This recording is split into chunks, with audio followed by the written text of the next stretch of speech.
안녕하세요. 안녕하십니까. 저는 영어영문학과 오동석이라고 합니다.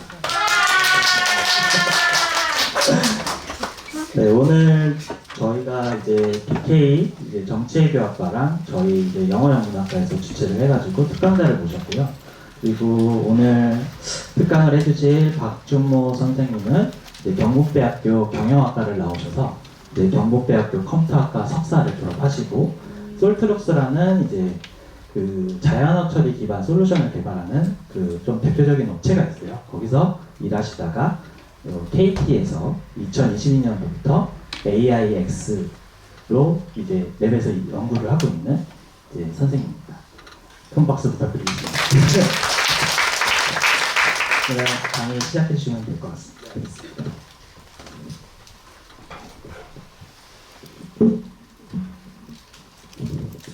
네, 안녕하세요. 제가 자기소개 이력을 말씀드리려고 했는데 벌써 오동석 교수님이 말씀해 주셨네요.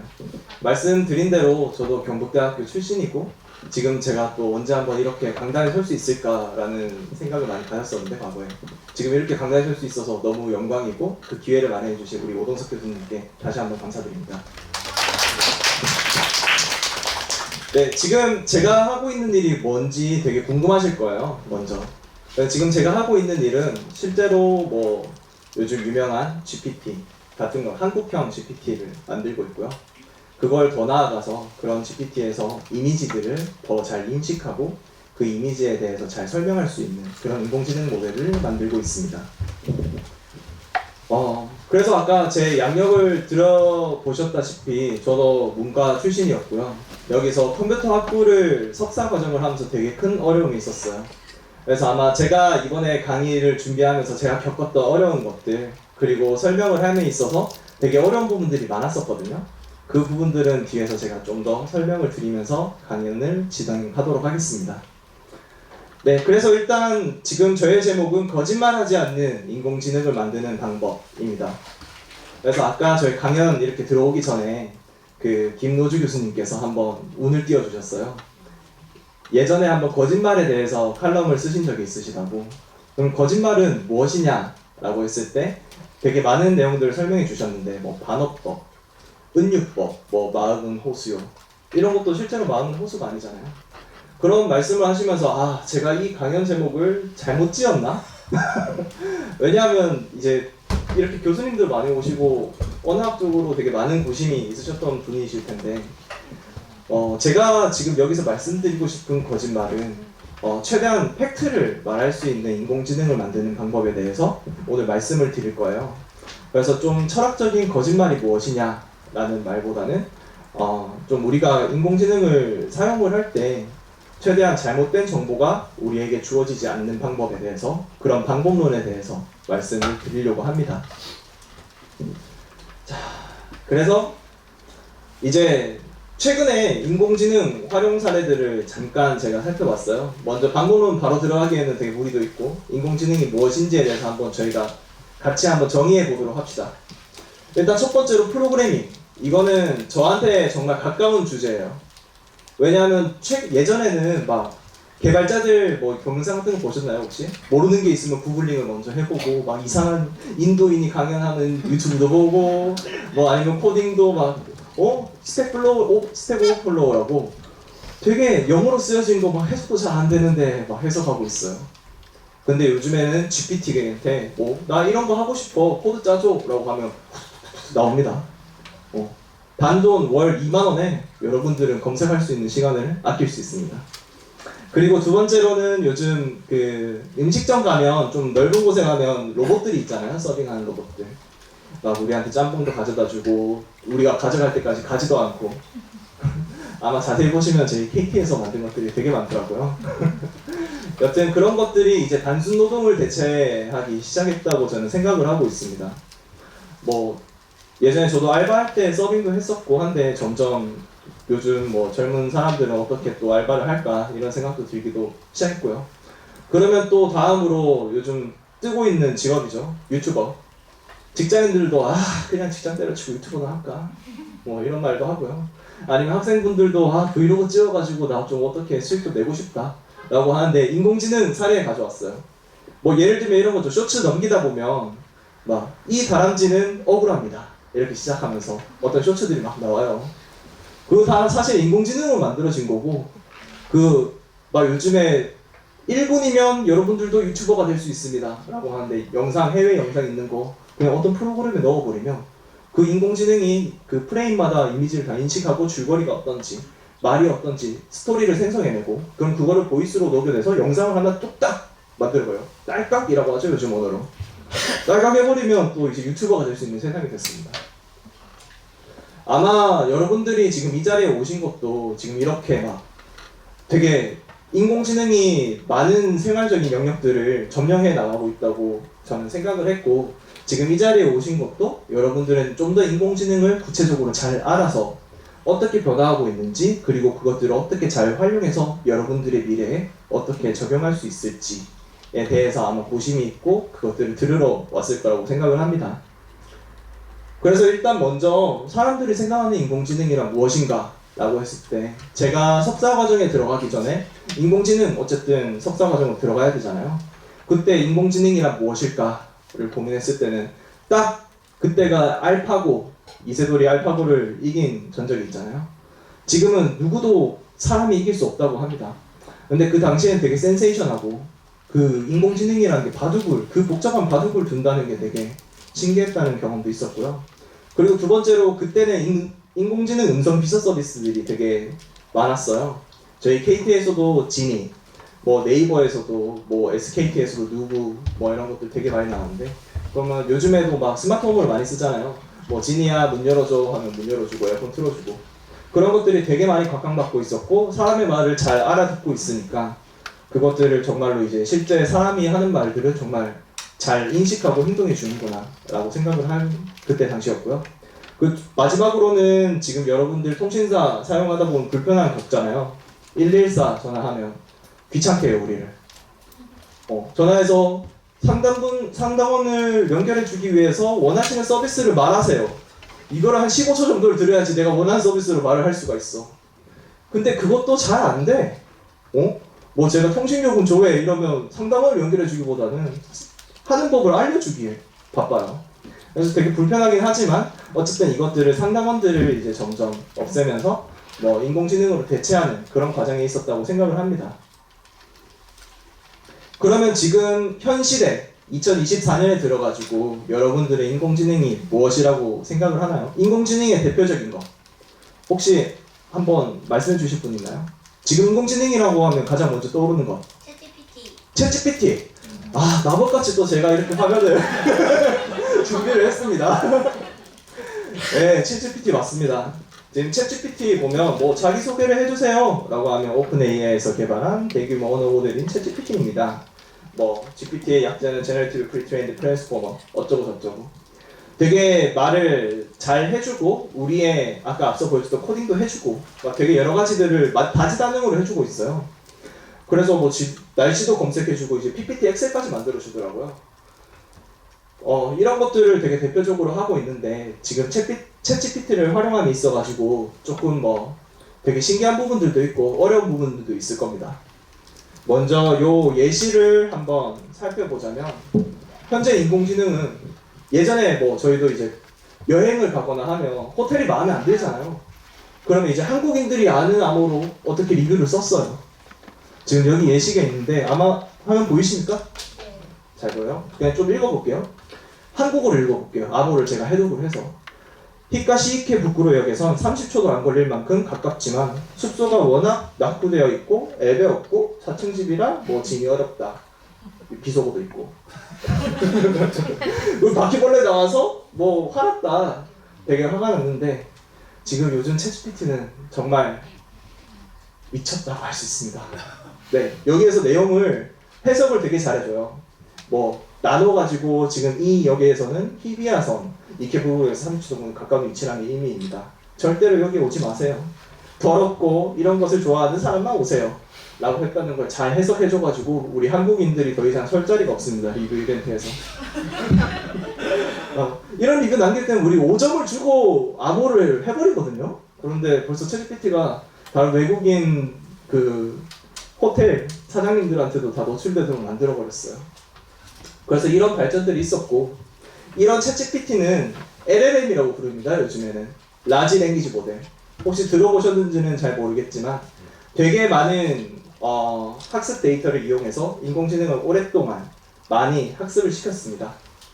그래서 여기서 챗GPT한테 또 물어봤어요. LLM이 무엇이야? 라고 물어보니까 이제 LLM은 방대한 양의 텍스트 데이터를 학습하고 언어를 이해하고 생성하는 능력을 갖춘 인공지능 모델이다. 그래서 요약을 하자면 문장의 구조를 잘 파악하고요. 그 문장의 구조를 잘 파악해서 질문에 답변을 수행하고 있습니다.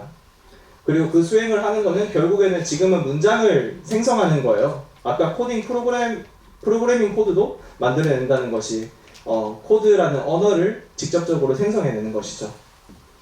그리고 추가적으로 이제 챗GPT-4V라고 이미지를 인식을 해서 더 좋은 것을 만들어냅니다. 뭐 예를 들면 다시 프로그래밍 언어로 들어가면 홈페이지 뭐 캡처해가지고 이렇게 던져서 홈페이지 이거 어떻게 만들어? 하면 HTML 코드들을 쫙 만들어내요. 그러면 우리도 챗GPT만 있으면 홈페이지 그냥 뚝딱 만들어내거든요. 이제는. 그래서 굉장한 발전들이 있고 LLM 그리고 비전까지 이끌어 나갔으면 VLM이라고 합니다. 그래서 지금 제가 하고 있는 거는 VLM을 하고 있는 건데 강연에서 중요한 내용은 아닌 것 같고요. 일단은 자 LLM의 문제점 또 있습니다. 뭐 여러분들도 자주 챗GPT 사용하시나요? 혹시 주로 어떤 것에 사용을 하세요? 논문 주제 제안할 때. 논문 주제 제안할 때 GPT한테 물어서 이제 논문을 쓰시는 거예요? 저는 논문 읽을 때 사용하긴 합니다. 자, 그럼 문제점을 한번 보기 전에 여기 질문이 있습니다. 태양계에는 몇 개의 행성이 있나요? 라는 질문에 혹시 답하실 수 있으신 분? 이거는 제가 기프티콘을 드리겠습니다. 스타벅스. 한 분 손 들어주시면. 정답을 아시는 분? 네. 8개요. 8개요? 한번 세볼까요? 수, 금, 지, 화, 목, 토, 천, 해, 명. 명은 빼야 돼요. 내 준비는 명까지 넣을 건데. 자, 이제 일단 수금지와 목도, 천해명. 혹시 이거를 어디서 배웠어요? 초등학교 누구한테? 선생님한테. 책에서 선생님한테. 맞아요. 근데 정확하게 기억하시는데 사실 우리는 정확한 어떤 책에서 어떤 문구, 어떤 부분들에서 이 지식을 배웠는지 전혀 모릅니다. 아까 말씀드렸던 LLM도 되게 방대한 양의 데이터를 학습하다 보니까 도대체 어디서 이런 학습 데이터의 출처가 왔는지 혹은 어디서 그 모델이 이걸 배웠는지 모릅니다. 그리고 말씀드렸던 것처럼 수음지와 목도천의 명이라고 저는 가정하고 이렇게 왔는데 이미 오래전에 지식일 수 있잖아요. 명왕성은 아까 말씀하신 것처럼 2006년에 이미 퇴출이 되었고 인공지능도 똑같습니다. 인공지능도 학습을 하긴 했지만 24년, 25년 나중에 나오는 데이터들, 뉴스들 이것들을 저희가 저희도 모르는데 인공지능도 알 수가 있겠어요? 그래서 이제 LLM에서는 이렇게 오래전의 지식인 경우에는 학습하지 못하고 그 학습된 내용들의 출처를 제대로 알지 못한다는 문제점이 있다고 저는 생각을 하고 있습니다. 그래서 이런 출처를 알 수 없는 지식들을 되게 많이 학습했을 때 어떤 현상이 일어나냐 라고 보면 첫 번째 퀘스천에 제가 GPT야 커뮤니티에서 키보드 배틀을 무조건 이기는 방법을 알려줘 라고 하니까 되게 이걸 읽어도 되는지 잘 모르겠습니다. 자, 그 상대방이 이제 무조건 이기는 방법, 상대방의 닉네임이 부적절할 때 닉네임만 대충 봐도 어떤 사람인지 알겠네 이렇게 비아냥대면 이길 수 있고요. 뭐 어떤 갤로그라는 게 있나 봐요. 그런 게 공개된 경우에는 네가 쓴 글을 보니까 진짜 어떤 사람인지도 알겠다 이렇게 무조건 이기는 방법들을 알려줘요. 그런데 우리가 인공지능이 만약에 이런 대답을 뱉는다면 정말 좋은 인공지능일까요? 아마 부적절한 대답이라고 저는 생각을 하고 있고 인공지능은 이제 사람을 돕기 위해서 존재하는 거고 우리는 사람은 거기에서 좀 제대로 된 정상적인 정보들을 받아오는 것을 목표로 하고 있습니다. 그리고 두 번째 퀘스천, 박준모가 누구야? 박준모는 참고로 접니다. 그래서 제가 누구냐고 물어봤는데 한국의 기계공학자이자 로봇 연구원으로 최근에는 AI와 로봇 기술 어쩌고 저쩌고 AI를 하는 건 맞는데 제가 로봇은 잘 모르거든요. 아직 로봇까지는 공부를 안 해봤는데 이제 이런 정보들을 거침없이 뱉어요. 이거를. 이 거침없이 뱉는 게 정말 용기 있게 뱉는 건데 저는 이것도 이제 거짓말이라고 정의를 하고 있습니다. 그래서 지금 제가 말씀드리고 싶은 거는 이런 거짓말이라는 것, 거짓된 정보, 그리고 여러분들에게 잘못된 정보를 제공하는 것들을 막아주는 방법론을 제가 설명을 드리려고 하고 있어요. 자, 그래서 이 솔루션은 뭐냐면 단순히 근거가 되는 사실들을 가져와서 그걸 제공해주면 돼요. 뭐 23년까지의 학습 데이터로 학습이 됐다, 이 모델이. 그렇게 되면 24년의 정보를 가지고 와서 보여주면 돼요. 지금 여기서도 이제 우리 자랑스러운 경북대학교 오동석 교수님이 누군지 알려줘 라고 하니까 본인이 이제 한 3개 사이트 정도 GPT가 검색을 해서 읽어드리자면 오동석 교수님은 경북대학교 영어영문학과에 재직 중인 교수님입니다. 맞습니까? 네, 맞습니다. 네, 최근 경북대학교에서 진행된 세미나에서 인공지능 알고리즘 구축 방법론에 대해서 발표했습니다. 맞습니까? 아닙니까?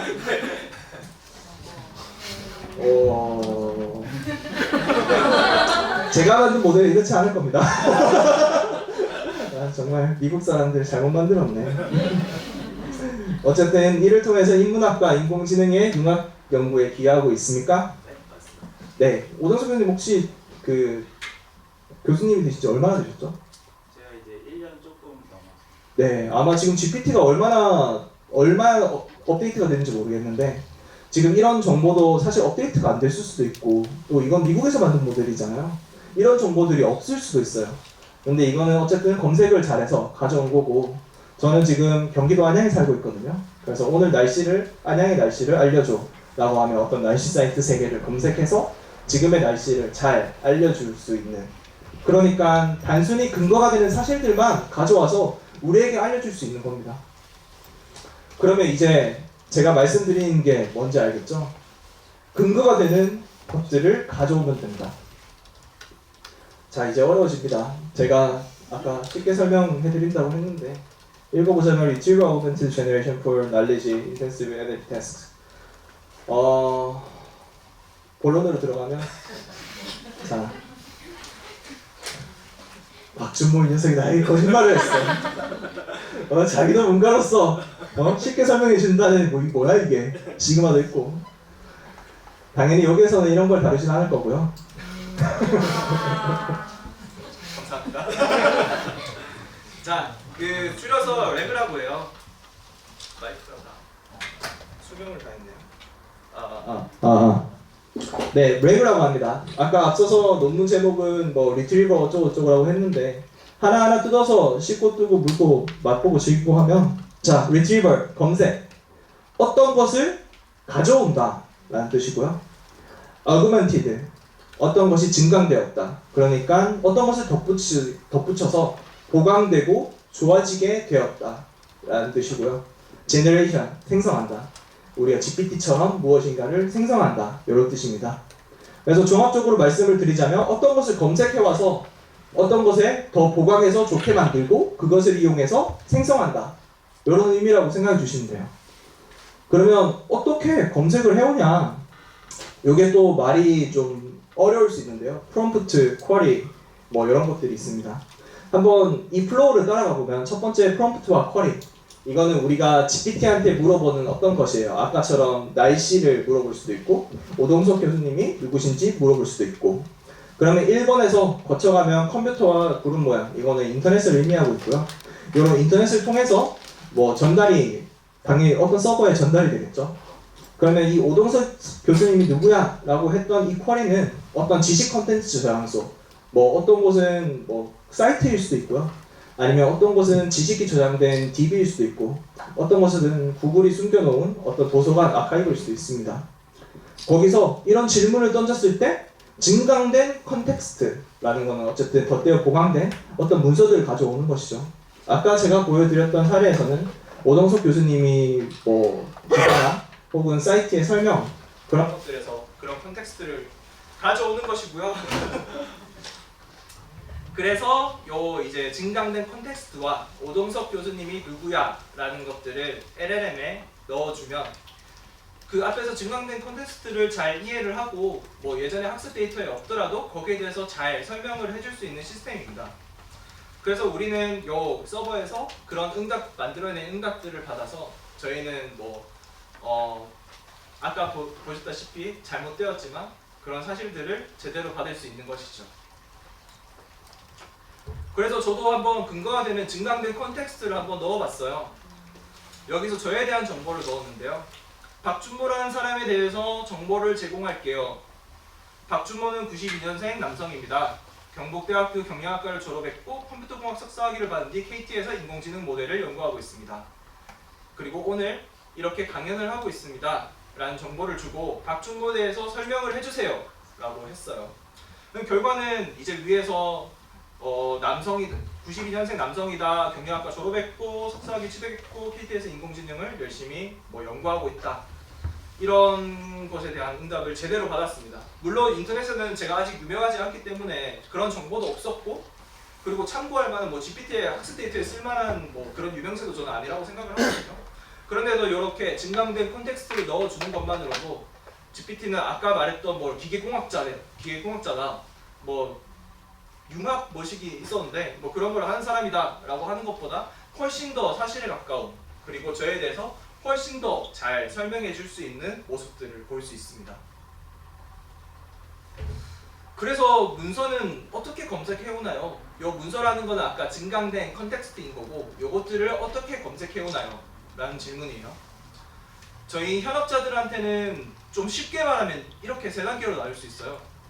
지리 X를 쿼리 인코더 Q에 이용하여 쿼리 리프레젠테이션 벡터 Q 어쩌고 만들고 다큐먼트 인코드 D를 이용해서 리프레젠테이션 벡터 어쩌고저쩌고를 만들고 마지막으로 만들어낸 거는 QX와 DG를 벡터 내적 연산의 유사도를 구하고 가장 높은 유사도가 높은 탑 K개를 추출한다. 혹시 이해하기 쉬우신가요? 네. 혹시 어떤 부분이 이해가 잘 안 돼요? 방금 고개를 돌려줘야 했는데. 전부 이해가 안 돼요? 쿼리, 리프레젠테이션 벡터 이런 게 이해가 안 되시는 거죠? 여기서 제가 또 일화를 말씀드리자면 제 지도 교수님은 컴퓨터공학부의 박세영 교수님이셨거든요. 그때 저는 경영학과 학부생이었고 컴퓨터에 관심이 있어서 컴퓨터공학 쪽에 전공을 듣고 있었어요.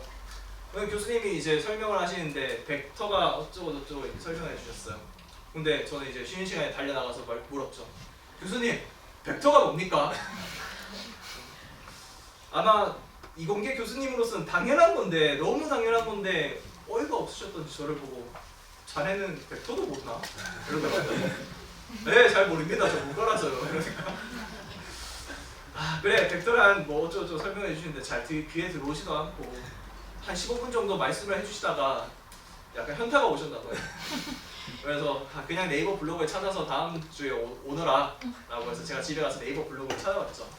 벡터의 정의 찾아보니까 어떤 좌표선상계에서 힘과 방향을 가지는 어떤 좌표라고 합니다. 뭐야 이게? 아무런 지식도 안 들어와요. 뭐라 하는지도 모르겠고.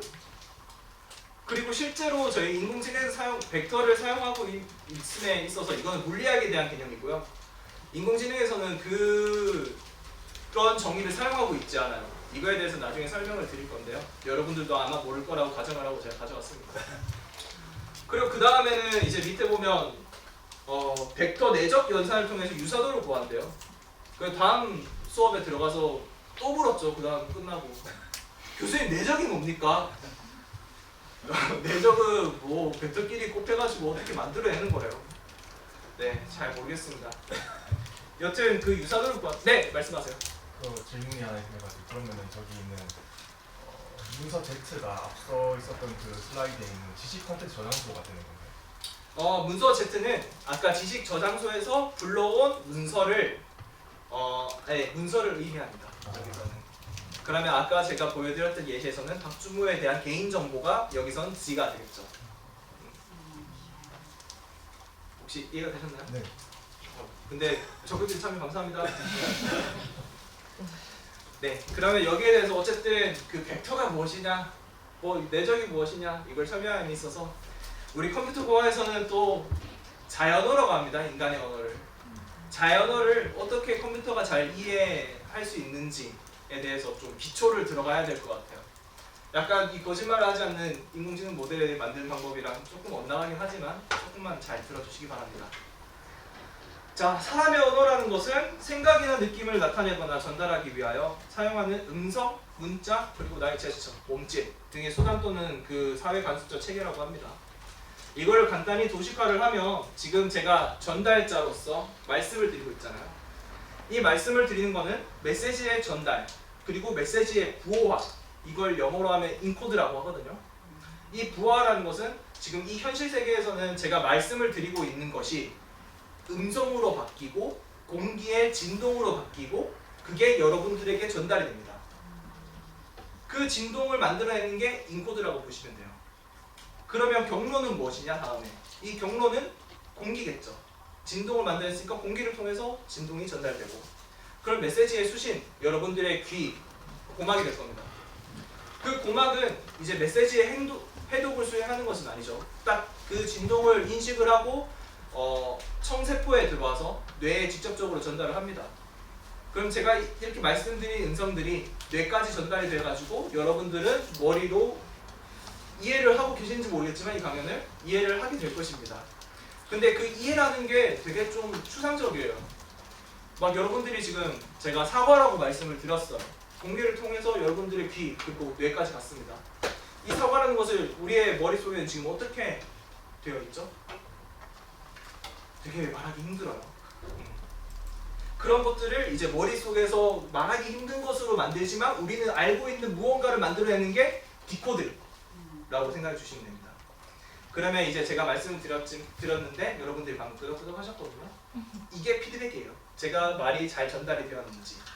그런 노이즈는 뭐 여기가 안개가 껴있다면 여러분들이 끄덕끄덕거리는 걸 못 볼 수도 있는 거고 대충 인간의 언어 전달을 도식화를 하면 이렇게 됩니다. 그러면 컴퓨터에서는 어떻게 되느냐? 우리가 자연어라고 아까 말씀을 드렸잖아요.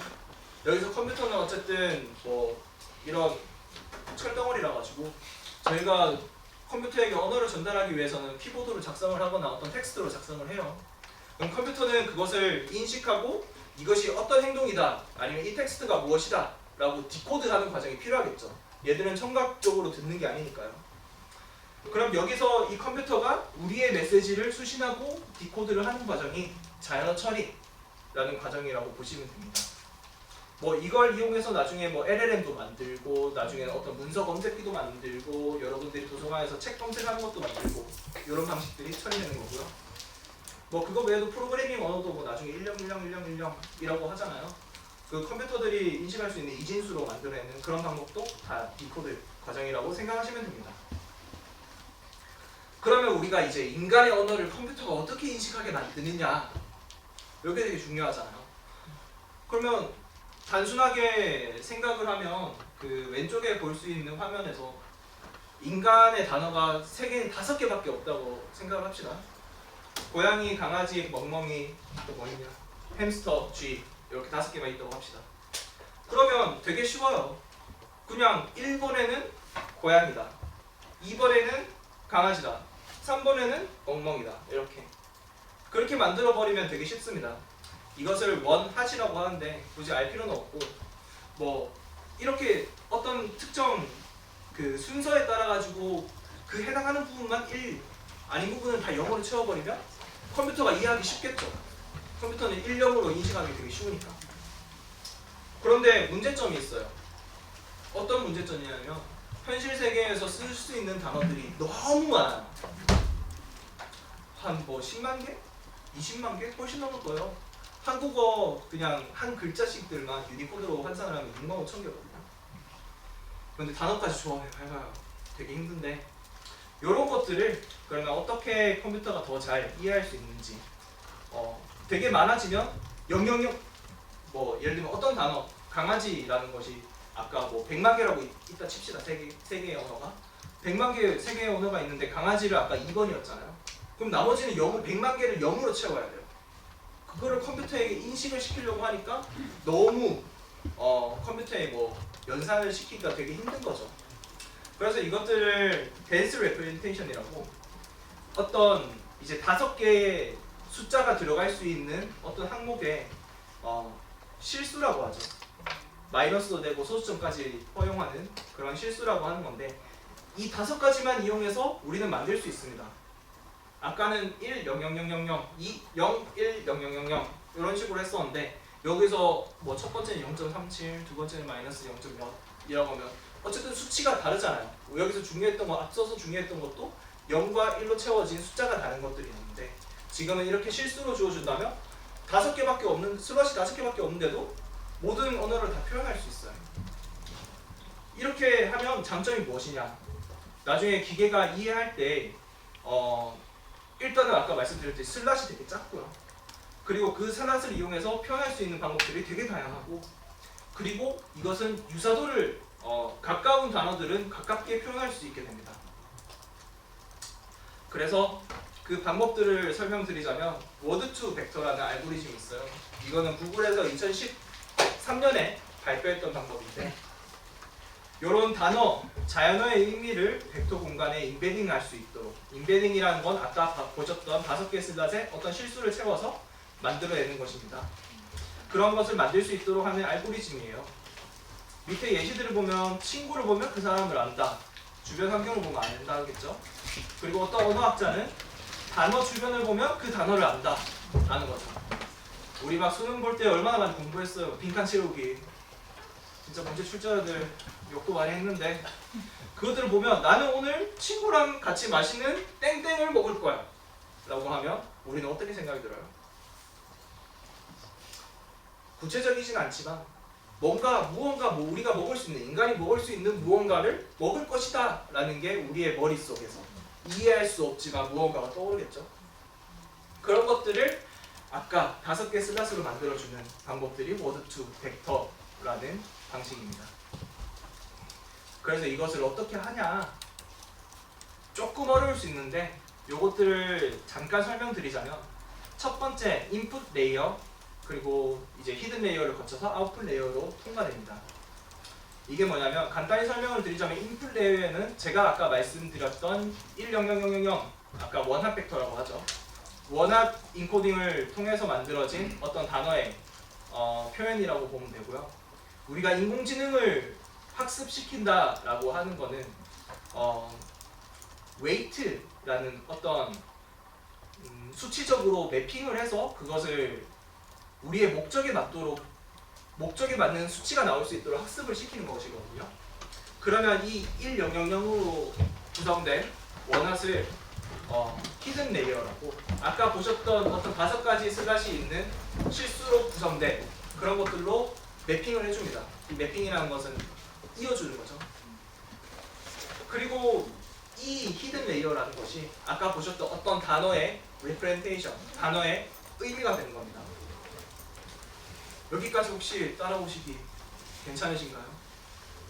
무슨 말인지는 이해가 되죠? 10000 그것들을 어떻게 좀 줄여가지고 그거를 우리가 잘 활용할 수 있도록 만들어내는 거죠. 그리고 말씀드렸던 장점들, 뭐 여러 가지 표현들을 할 수 있다, 슬롯을 되게 적게 사용할 수 있다, 그리고 단어가 유사한 것들을 유사하게 표현할 수 있다. 이 장점들.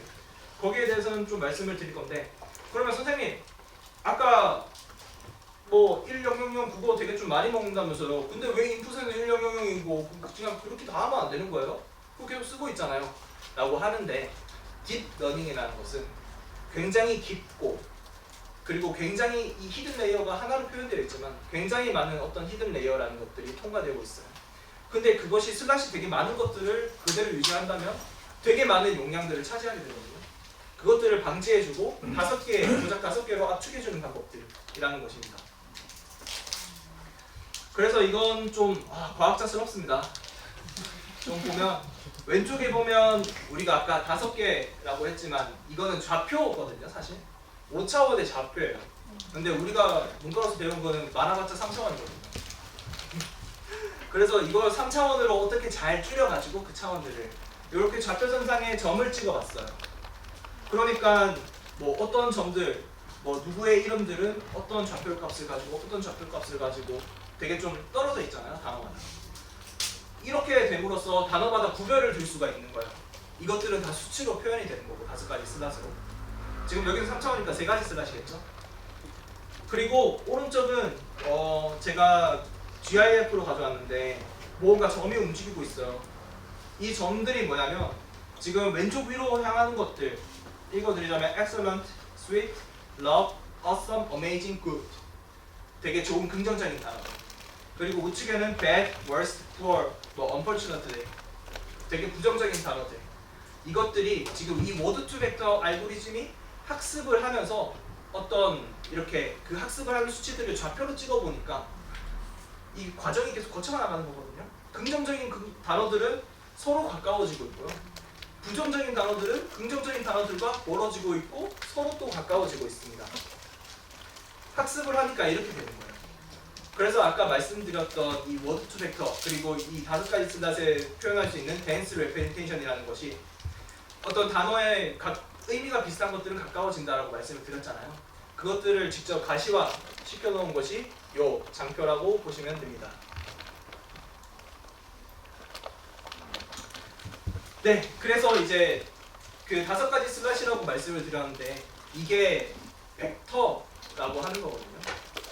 벡터의 정의를 자세히 알 필요는 없고 어떤 실수로 어떤 수들을 나열해가지고 어떤 것을 표현할 수 있는 것이라고 머리에서 생각을 해주시면 좋을 것 같습니다.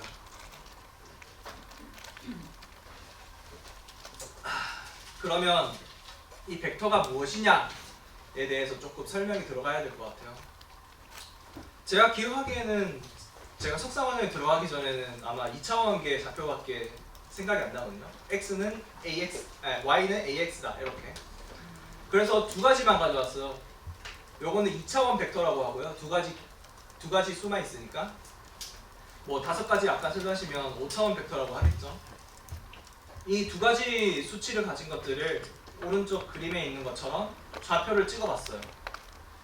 좌표를 찍어보니까 벡터 1 3,4인 거는 뭐 파란색으로 표시가 되었고 벡터 2는 뭐 4,3 근데 되게 가깝죠. 그리고 벡터 3는 7,9 어쨌든 수치적으로 되게 먼 것 같은데 되게 멀리 있습니다. 어쨌든 요것들에 아까 말씀드렸던 이 좌표선상에서 가까이 있는 것들을 의미가 유사하다고 했잖아요. 이 유사도를 구하는 것이 코사인 시밀러리티 그러니까 아까 말씀드렸던 내적 연산이라는 어떤 공식을 이용해서 수치화를 합니다. 이 유사도를 구하면 마이너스 1부터 1의 값을 가져요. 뭐 밑에 수식 계산을 했지만 뭐 0.96 뭐 0점 몇 수로 표현이 되는 건데 마이너스 1에 가까우면 서로 완전히 다르다. 1에 가까우면 서로 유사하다 라는 거고 0에 가까우면 상관이 없다 라고 보시면 되거든요. 지금 이것들을 이 코사인 유사도 공식에 제가 수치를 대입해 보니까 이 계산한 과정들을 밑에 작성했는데 계산해 보니까 벡터 1과 벡터 2는 0.96이라는 유사도를 가지고 있어요. 되게 의미적으로 가깝다 라고 할 수 있고요. 벡터 1과 벡터 3의 유사도는 0.18 그러니까 1보다는 되게 먼 거죠. 서로 뭐 상관이 없거나 유사하지 않다 라고 표현할 수 있습니다. 그러면 좀 더 확장을 해봅시다. 아까 2개 있는 거는 2차원 벡터라고 제가 말씀을 드렸고요. 지금은 5차원 벡터라고 볼 수 있습니다. 그러면 이 5차원 벡터의 유사도를 또 한번 계산해보면 벡터 3도 제가 좀 인위적으로 많이 멀게 만들어 놨어요. 이게 차원이 늘어나면 늘어날수록 수치가 급격하게 멀지 않는 이상 되게 좀 크게 차이가 나진 않더라고요. 그래서 극단적으로 좀 늘려왔는데 그래도 계산을 해보니까 벡터 1과 벡터 2는 뭐 0.961 되게 비싼 10의 자리 언더로 만들어 놓으니까 그리고 벡터 1과 벡터 3는 0.751 어느 정도 유사하다고 판단은 되지만 뭐 벡터 1과 벡터 2 유사도보다는 되게 낮죠. 그래서 이런 벡터 간의 내적 유사도는 얼마나 비슷한지를 나타낼 수 있는 지표가 될 수 있습니다. 그럼 여기 들어가기 앞서가지고 뭐 재미있는 그림을 제가 아까 넣었던 것 같은데 안 들어간 것 같아요. 정말 아쉬운 게 아까 단어를 어떤 좌표선상에 나타내는 거 보셨잖아요. 여기서 재미있는 거는 이 벡터를 계산할 수 있어요. 아까 수치로 나타낸 거니까 같은 차원, 같은 크기의 수치가 있으면 서로 계산이 가능하잖아요. 그럼 예를 들면 어떤 좌표에는 뭐가 좋을까? 왕과 여왕이라는 게 있다고 칩시다. 그러면 어떤 차표에 여기는 왕, 여기는 여왕이라는 게 있어요. 근데 신기한 게 이 왕이라는 단어 벡터에서 남성이라는 그 벡터를 빼고 그리고 그 남성이라는 벡터에서 여성이라는 벡터를 추가를 해버리잖아요. 그럼 여왕이라는 벡터랑 되게 가깝게 됩니다. 그렇게 되면 우리는 이제 이런 단어가 벡터가 가지는 속성들을 이용해서 뭐 남자인 어떤 속성을 여자로 바꾼다거나 뭐 과일이라는 어떤 속성을 뭐 철로 바꾼다거나 이렇게 단어를 만들어 버릴 수 있는 거죠.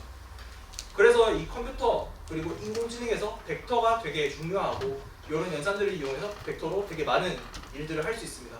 네, 손 들어주셨네요. 아, 네, 이거. 알고 있었던 건데. 아니. 알겠습니다. 네. 다음에는 조금 더 어려워집니다. 버트라고 하는데요. 혹시 버트라는 거 들어보셨나요?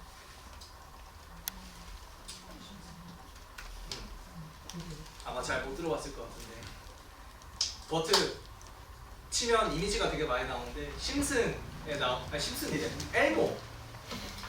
엘모와 친구들 거기에 나오는 어떤 캐릭터의 노란색 이제 눈썹도 있고 갈매기 눈썹이고 걔네들 이름이 한참 유행했을 때 나온 모델이고 이게 아마 2018년에 구글에서 공개한 모델입니다.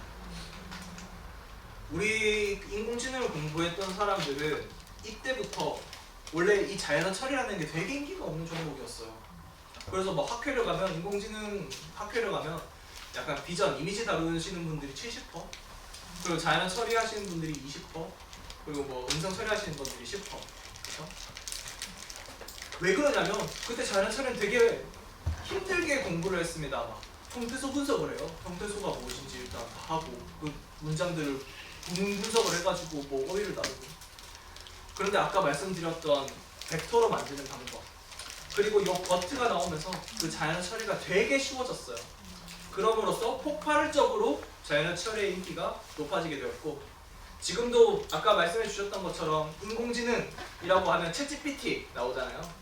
요 텍스트를 생성하는 그 챗GPT가 자연어 처리의 최종 결과물입니다. 여튼 제가 이렇게까지 말씀드리는 이유가 이 버트라는 게 나오면서 저는 어떻게 느꼈냐면 사람이랑 되게 비슷하다 라고 생각이 들었거든요. 이게 무슨 뜻이냐면 어쨌든 인공지능이라는 것은 Artificial Intelligence 그러니까 되게 인공적으로 어떤 사람의 지식을 만들어내는 거예요. 결과적으로는 사람을 오반하게 만들어내는 어떤 것이 인공지능이라고 할 수 있거든요. 근데 이 버튼은 보시면 프리트레이닝이랑 파인튜닝으로 나뉘어집니다. 먼저 이것부터 설명을 드려야 될 것 같은데 우리가 이제 어릴 때부터 언어를 배우고 어릴 때부터 초등학교 들어가면서 막 갑자기 1 더하기 1도 배우고 곱하기도 배우고 사회과학도 배우고 과학도 배우고 중학교 들어가니까 더 어려운 거 배우고 고등학교 들어가니까 더 어려운 거 배우고 영어 영문학과 오니까 더 어려운 거 배우고 근데 그 근간이 기초교육이라는 게 되게 중요하잖아요. 우리가 그 어릴 때부터 공부를 해오지 않으면 무언가를 해낼 수가 없어요. 그 전에 뭐 일단 언어라도 배워야지. 일단 덧셈이라도 배워야지 그 이후에 곱하기도 할 수 있는 거고. 일단 숫자라도 배워야지 제가 말씀드렸던 벡터도 이해할 수 있는 겁니다. 버트는 이 프리트레이닝, 파인튜닝 과정을 거쳤다는 게 프리트레이닝 과정이 인간의 언어를 학습시키는 과정이었습니다. 뭐냐면 아까 LLM이라는 게 대용량의 데이터를 엄청 큰 모델에 학습을 시켰다라고 하잖아요. 그게 일단 대충은 언어를 알아먹게 만드는 거예요. 이 언어를 알아먹게 만들어 놓으면 이제 사회라는 과목을 학습을 시키면 사회라는 과목에 대한 전문가가 되는 거고 과학이라는 것을 어쨌든 과학 언어를 알게 됐으니까 과학이라는 걸 학습시키면 과학의 전문가가 되는 거죠.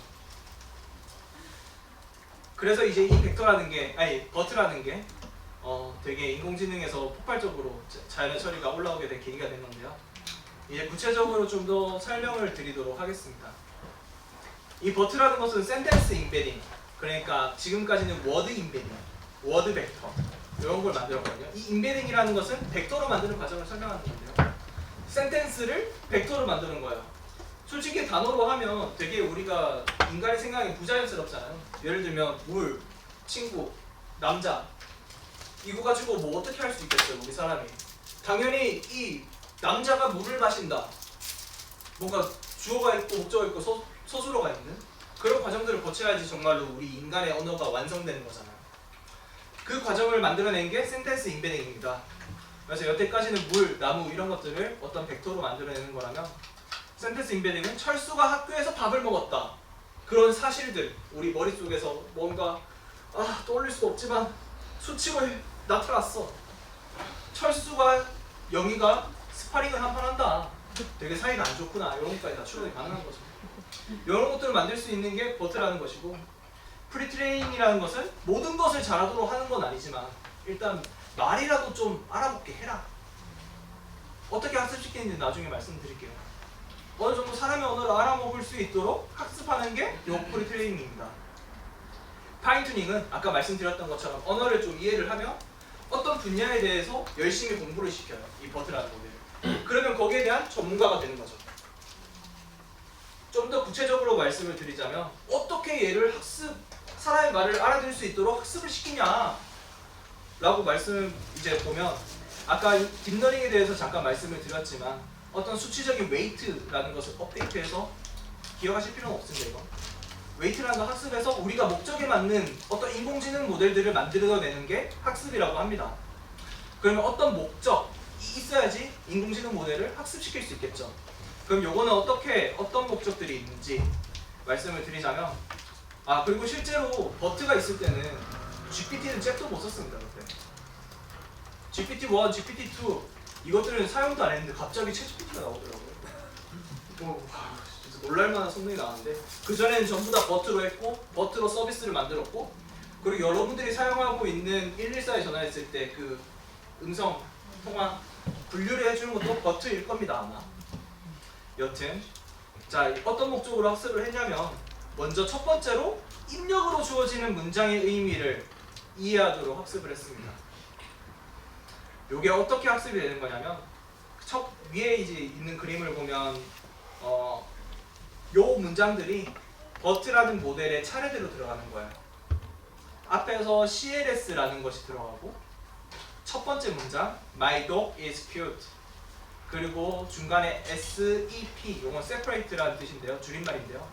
SEP라는 게 들어가고 He likes playing 요렇게 들어갑니다. 이게 무슨 뜻이냐면 문장을 두 개를 모델에게 주어줘요. 그리고 SEP라는 게 없으면 이게 다른 문장이라는 것을 알 수가 없잖아요. 그래서 이 다른 문장이라는 것을 알려주기 위해서 SEP라는 것을 넣어줍니다. 그리고 CLS 맨 앞에 붙은 요거는 클래시피케이션 분류라고 하는 건데 이거를 어떻게 학습시켰냐면 이 두 문장이 들어갔을 때 이 문장이 이 문장이 다음에 등장할 문장이냐 아니면 다음에 등장하지 않을 문장이냐를 학습을 하는 거예요. 그렇게 되면 유사한 맥락을 가지는 어떤 두 문장은 당연히 다음 문장이라고 학습이 될 테고 다른 맥락을 가진 뭐 갑자기 철수가 밥을 먹었다 영이랑 스파링을 뜬다 이렇게 하면 되게 다른 맥락이잖아요. 이런 것들은 되게 다르게 학습이 돼버리는 거죠. 그렇게 되면 그 문장에 대한 어떤 벡터가 나올 거잖아요. 이 문장의 벡터가 이제 서로 멀어지는 거죠. 그 다른 것들은 물론 의미가 비슷한 것들은 가까워지도록 학습이 됩니다. 그리고 두 번째 학습 목적 2 주어지는 문장에서 단어를 예측하도록 학습한다. 의도적으로 어떤 문장들이 있을 때 의도적으로 이 단어를 마스킹이라는 그러니까 알 수 없게 만들어내요. 그리고 최종적으로 모델한테 이 단어가 무엇이야? 라고 추측하게 하는 거죠.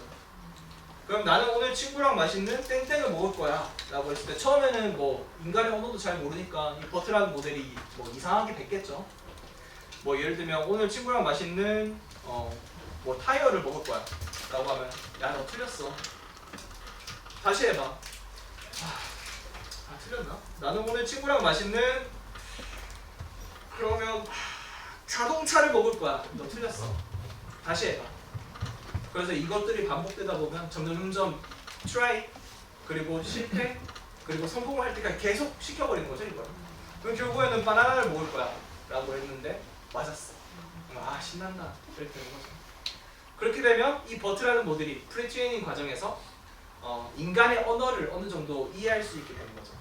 이 단어는 무언가 바나나는 무언가 먹는 거다. 그리고 친구랑 같이 앞에 단어를 보면 맛있는 무엇을 먹는다. 바나나 맞췄으니까 이 맛있는 거랑 되게 좀 맥락적으로 비슷해지는구나. 뭐 친구랑 같이 먹는 거구나. 이렇게. 그렇게 학습이 되는 인간의 언어를 이 버트라는 것이 학습이 되게 됩니다. 그러면 아까 한 번 더 말씀드렸던 것이 파인튜닝 과정. 그러니까 이제 언어를 학습을 했으니까 뭐 과학의 전문가가 되든지 사회의 전문가가 되든지 더 나아가서 인간이 원하는 것들. 만약에 인공지능이 되면 뭘 하고 싶어요? 혹시? 인공지능은 본인이 자유자재로 학습을 할 수가 있어. 하나만 말해봐요.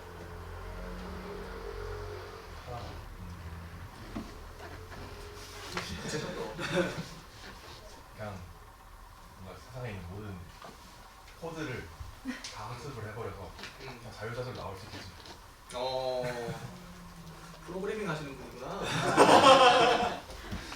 뭐 그렇게 되면 그렇게 할 수 있겠죠. 왜냐하면 코드라는 것을 미리 이제 프리트레이닝, 그 코드라는 것을 어떻게 언어를 잘 학습시키도록 프리트레이닝을 한 뒤에 코드인 그리고 물론 이제 사람의 언어도 말을 알아야겠죠. 왜냐하면 사람이 이제 명령어로 나는 오늘 더하기를 계산할 수 있는 계산기를 만들고 싶어 라는 것처럼. 그러면 어쨌든 언어를 이해하고 있는 모델한테 코드 데이터만 계속 줘요. 뭐 이제 계산기를 학습할 수 있도록 했는데 처음에는 뭐 뺄셈만 만들었어. 더하기 계산기를 말했는데 그럼 너 틀렸어. 더하기를 만들 때까지 계속 학습. 그러면 그 과정이 바로 파인튜닝입니다. 한 분야의 전문가를 만들어야 됩니다. 그래서 주로 할 수 있는 것들은 문장쌍을 분류한다. 아까 보여드렸던 것처럼 이 문장이 유사한 문장인지 아니면 전혀 다른 맥락을 가진 문장인지 뿐만 아니라 뭐 다른 게 더 할 수 있을까요? 지금 생각이 안 나니까 넘어갑시다. 단일 문장을 분류할 수 있다라는 거는 뭐 어떤 문장 하나만 주고 어쨌든 이 문장이 무엇인지 이해는 하는 친구니까 우리가 어떤 목적에 맞게 하는 거죠. 뭐 예를 들면 책도 문장으로 쓰여진 거잖아요. 책을 계속 데이터를 넣어요. 그러면 이 문장은 어떤 건 영어 영문학과 전공책일 수도 있고 경영학과 전공책일 수도 있고 컴퓨터공학과 전공책일 수도 있잖아요. 근데 내용들은 뭐 유사한 것도 있겠지만 물론 다른 전공적인 내용들이 있을 거니까 그러면 문장을 이거 넣었을 때 이건 영어 영문학과야, 이거 넣었을 때 컴퓨터 전공이야, 이거 넣었을 때 경영학과야, 이런 식으로 전문가를 만들어버리는 거죠. 그럼 얘는 어떻게 되는 거냐면 인간의 언어를 이해할 수 있는 모델이긴 한데 그 언어를 이해하는 것만으로도 스스로 할 수는 없어요. 이 당시에는. 그러면 우리가 할 수 있는 거는 이 전공책이라도 분류를 잘 시킬 수 있도록 하자. 114에 전화를 했는데 114에 전화를 했을 때 내가 원하는 서비스들 말하면 사람이 그거라도 좋은 서비스로 연결시킬 수 있는 모델로 하자. 그래서 아까 말씀드렸듯이 버트가 쓰였을 거라고 생각을 했던 거고요. 그 외에도 이제 질문들 두 가지를 하면 단락에서 그 왼쪽 밑에 있는 그림입니다. 이 패러그래프라는 게 어떤 지문이잖아요. 이 지문에서 정답을 추출해내는 거. 뭐 몇 번째에서 몇 번째 단어에서 몇 번째 단어까지가 정답이야 라고 추출해 오도록 학습도 할 수 있고요. 그리고 한 문장에서도 뭐 아까 형태소 분석기 뭐 여기는 서술어고 여기는 명사고 여기는 개체명이야 이런 식으로 전문가로 만들어낼 수 있는 거죠. 그래서 오른쪽에는 예시로 가져온 건데요. 인공지능 챗봇 서비스라고 아까 계속 예시를 들었던 게 우리가 말을 하면 음성을 텍스트로 변환을 해요. 실제 과정에서. 제가 영업 비밀을 말씀드리는 거고요.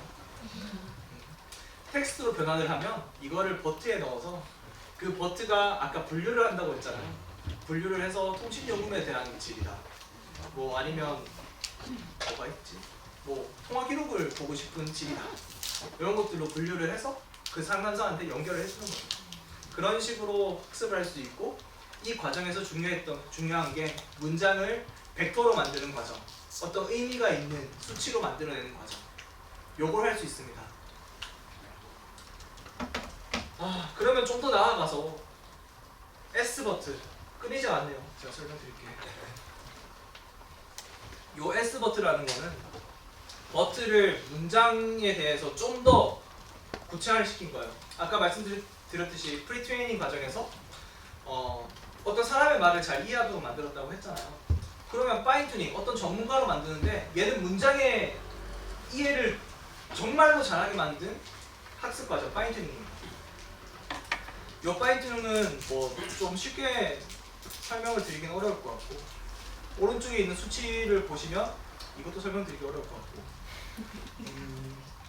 이제 트리플렛 로스 학습 목적이라고 하는 건데요. 이거는 어떻게 학습을 시켰냐면 앵커, 포지티브, 네거티브 요 세 가지로 데이터를 구성을 해요. 앵커라고 하는 것은 어떤 기준이 되는 문장이고요. 포지티브라고 하는 것은 어떤 기준이 되는 문장과 유사한 문장. 네거티브라고 하는 것은 완전히 의미가 다른 문장. 그것들을 서로 인베딩을 해서 학습을 시키는 거예요. 그러면 아까 말씀드렸던 워드 투 벡터에서 유사한 문장들은 어떤 벡터 좌표가 가까워진다고 말씀을 드렸잖아요. 그것처럼 이 앵커랑 비슷한 포지티브는 가까워지도록 학습을 하고요. 좌표에서. 앵커랑 다른 뜻을 가진 네거티브는 일부러 멀어지게 만듭니다. 그렇게 되면 이제 유사한 문장들, 어떤 맥락에 맞는 문장들을 더 쉽고 더 정확하게 가져올 수 있도록 학습을 시킬 수 있는 것이죠. 혹시 여기까지 어려운 게 있습니까? 혹시? 다 어려운가요? 네, 제가 왜 여태까지 이걸 설명을 했냐면 거짓말을 시키지 않기 위해서 한 거거든요. 아까 그 레그에서 말씀드렸던 뭐 지식 컨텍스트 전환도에서 무엇인가를 불러온다 라는 것들은 내 질문과 되게 유사한 어떤 것들을 불러오도록 해야 되는 거잖아요. 이 불러오는 거는 아까 제가 막 많이 설명을 드렸는데 코사인 유사도도 설명드렸고 벡터가 무엇인지도 설명드렸고 버트라는 것도 설명드렸고, 뭐냐면 버트를 이용해서 어떤 벡터를 만들고 그 벡터, 그러니까 뭐 내 질문, 오동석 교수님은 누구야? 라고 하면 오동석과 되게 비슷한 것들을 검색해 와야 되잖아요. 그러면 이 벡터를 만들었을 때 오동석과 되게 관련된 정보가 비슷한 어떤 사이트들을 벡터로 만들어서 가장 유사한 것들을 끌고 오는 거죠. 그러면 이것들은 내가 정말 물었던 것과 사실과 그렇게 크게 다르지 않고, 아까 보셨던 제 예시 이렇게 진실된 어떤 문서들을 가져와서 인공지능에 넣어버리면 거짓말을 하지 않고 여러분들이 잘못된 정보를 가져오기 힘든 그런 인공지능 모델이 학습이 되는 것입니다. 그래서 지금까지 제가 설명을 드렸던 거는 네. 아까 방금 박준호 거기에 대한 질문이 있는데 네. 지금 프롬프트에서 모든 정보를 다 주셨거든요. 네. 근데 그걸 그냥 제일 정비해서 지금 답을 냈습니다. 근데 그런 하시는 말씀은 다른 사람이 가서 제가 집에 가서 박준호가 누구야 하면은 이제 학습이 되었기 때문에 저런 정보가 쓴다는 말씀이신가요? 아니요. 요거는 일회성입니다. 지금 보여드린 예시는 일회성이에요. 그러니까 지금 제가 정보를 얻기 위해서 잠깐 예시를 보여드린 거고요. 네네네. 좀 더 이해를 시켜드리자면 GPT라는 것은 어쨌든 학습 데이터를 이용해서 뭐 인터넷에서 학습 데이터를 끌고 왔을 수도 있고 뭐 누군가는 작성을 해서 만들었을 수도 있어요. 근데 그게 과거의 일이잖아요. 그렇죠. 과거의 일이고 어떤 시점에서 만들어진 데이터를 학습을 시켜요. 학습이 되게 오래 걸리거든요. 그러면 우리가 지금 보고 있는 GPT는 최소한 몇 달 전에 있는 데이터로 학습이 된 거예요. 그리고 그 사이에 제가 어떤 정보를 이렇게 줬다고 하더라도 학습이 되기가 힘들어요. 지금 학습하는데 시간도 돈도, 그리고 정확한지 아닌지 이 데이터가 좋은 건지 아닌지도 알아야 되기 때문에. 그런데 우리가 그런 학습 네, 말씀하세요. 학습은 누가 하시나요? 학습은 저 같은 사람이 시키는 거죠. 인공지능 모델을 만드는 사람들. 여튼 우리는 이제 어쨌든 과거에 어떤 데이터로 학습된 굉장한 모델들을 가지고 있지만 최신 사실들 혹은 아까 보셨던 예시들처럼 잘못된 사실들을 가져와서 당당하게 말하고 있는 거, 얘를 좀 더 안전하고 좀 더 정확한 사실을 뱉을 수 있는 방법들을 제가 말씀드리고 있는 거고, 그 방법이 이 RAG, Retrieval Augmented Generation, 이 방식을 적용하는 방법이 이렇게 사실된 어떤 정보들을 가져가지고 말씀하신 프롬프트라는 거예요. 이게 실질적으로는. 근데 이 프롬프트를 사실을 갖다 주고 만들어내라 라고 하면 최신의 업데이트 정보, 뭐 예를 들면 10월 25일에 제가 이렇게 강연을 한다, 되게 최신 정보잖아요. 이것들도 잘 만들어낼 수 있는 거죠. 근데 거기 좀 이상한데 저기 지금 준 정보 있잖아요. 네. 박준정보가 사실은 아주 정확한 디테일한 정보인데 네. 저걸 줘서 저기 나온다. 그럼 뭐 그거는 좀 너무나 당연한 거 아닙니까? 당연하죠.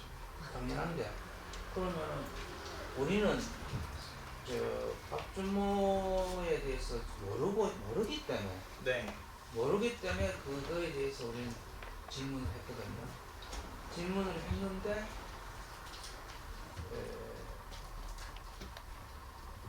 그 질문이 답이 나왔는데 네. 그러면 그 답이 이 오류를 포함하고 있고 뭐 관계없는 것도 포함해가 있다. 네. 근데 그걸 어떻게 판단하지? 일단 그거는 판단을 못하기 때문에 아까 보여드렸던 사례에서 자신 있게 뭐 박준모는 기계공학자이다. 자신 있게 커뮤니티에서 이기는 방법들 막 만들어내는 거예요. 정말 너무 좋은 질문이십니다. 지금 여기서 준 거는 제가 알고 있는 사실들을 넣어준 거예요. 근데 이 레그 시스템은 질문하는 사람들은 몰라요. 이 워크플로우 보면 프레임워크 플로우를 보면 사람은 질문하는 사람들은 몰라요. 아까 제가 물었듯이 오동석 교수님이 누구야? 라고 물었잖아요. 근데 누구야? 라고 물으니까 어떤 사이트에서 검색해서 그걸 가져와가지고 사실을 만들어냈어요. 그러니까 질문하는 사람들은 그 사실을 모르지만 이 레그라는 시스템은 그 사실을 자기도 모르지만 뭐 비슷한 어떤 문장들을 벡터화시켜서 유사도가 높은 것들을 저기 모르는 데이터베이스라던가 날리지 베이스, 지식 베이스라던가 혹은 웹사이트에서 그걸 가져와가지고 생성을 할 때 스스로 더 도움이 되도록 만들어내는 거죠. 그래서 우리가 볼 수는 없습니다. 그 사실들을. 하지만 아까 헷갈리는 게 네, 오동석 교수가 최근에 뭐를 발표했다 하는 게 나왔잖아요. 네, 그러니까 당사자가 현장에 있으니까 발표했어요 하는 거 나 안 했어요 이런단 말이에요. 아, 네, 그러니까 이게 뭐가 되는데 그 렉을 네, 어떻게 저게 오그멘티드 되는 그 데이터 사이트를 그러면 어떤 회사가 갖고 있고 그래서 우리가 어떤 정보를 얻었는데 네. 이게 맞는지 안 맞는지 모르니까 이 오그멘티드 시스템 한번 더 거치자 이래 되면은 그것을 뭐 오류를 걸러내 준다든지 거짓을 걸러내 준다든지 그런 식입니까? 아니요. 일단 여기서 레그라는 시스템, 일반적인 레그라는 시스템은 말씀드린 대로 뭐 어떤 여러 가지 사이트에서 한 100개 정도를 가져와요. 그 중에서 유사도가 가장 높은 것들을 5개만 이용해서 GPT나 아니면 어떤 LLM, 아까 말씀드렸던 LLM이 생성을 해내는 거죠. 말씀해 주신 대로 그 부분은 굉장히 어려운 부분이고 그리고 실제로도 문제가 되는 부분이긴 합니다.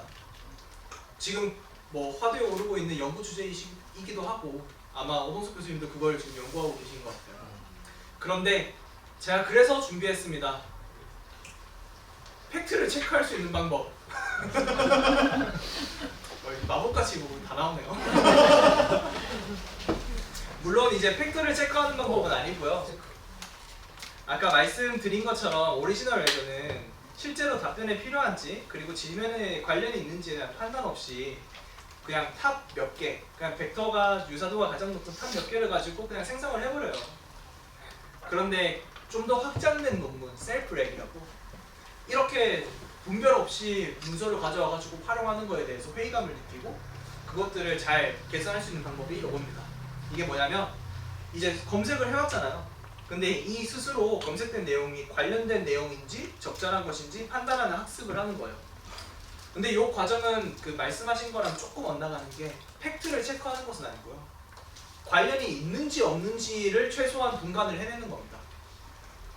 그러니까 최소한 말을 해낼 때 이상한 말을 더 내뱉지 않도록 해주는 거고 팩트 체크는 좀 더 다른 분야이기도 하고 굉장히 어려운 분야이기도 합니다. 예를 들면 뭐 제가 경험했던 것 중에서 통일부에서 했던 프로젝트 중에 통일부니까 북한에 대한 이야기를 많이 하고 그래서 북한에 대해서 거기서 속된 말로 찌라시라고 합니다. 찌라시들이 사실이냐 아니냐 이걸 판단해 달라고 했어요. 아 진짜 어렵더라고요. 그러니까 제가 너무 방해하는 거예요. 네. 방해 안 하길 바라고. 그래서 제가 이거를 이제 챗 GPT를 조금씩 써보거든요. 네. 그러니까 최근에 써본 거는 공공성을 위한 상생 이걸 딱 쳐있거든요. 네. 공공성과 상생에 관한 한 4페이지 문서를 만들어내는 거예요. 읽어보니까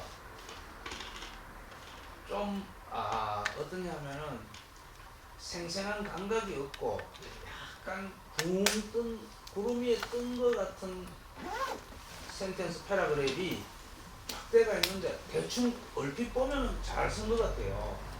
그래서 그 대학 교수인데 숙제로 내면은 한 8점 이상 받지 싶고 야 인마 이거 잘 쓰네 이래대가. 그래 내가 내린 결론은 자 이래 부만 허황된 문서를 냈을 때 이걸 보고 어디까지는 쓸 수 있고 어디까지는 가짜고 어디까지는 못 쓴다는 판단은 누가 하느냐 내가 하느냐.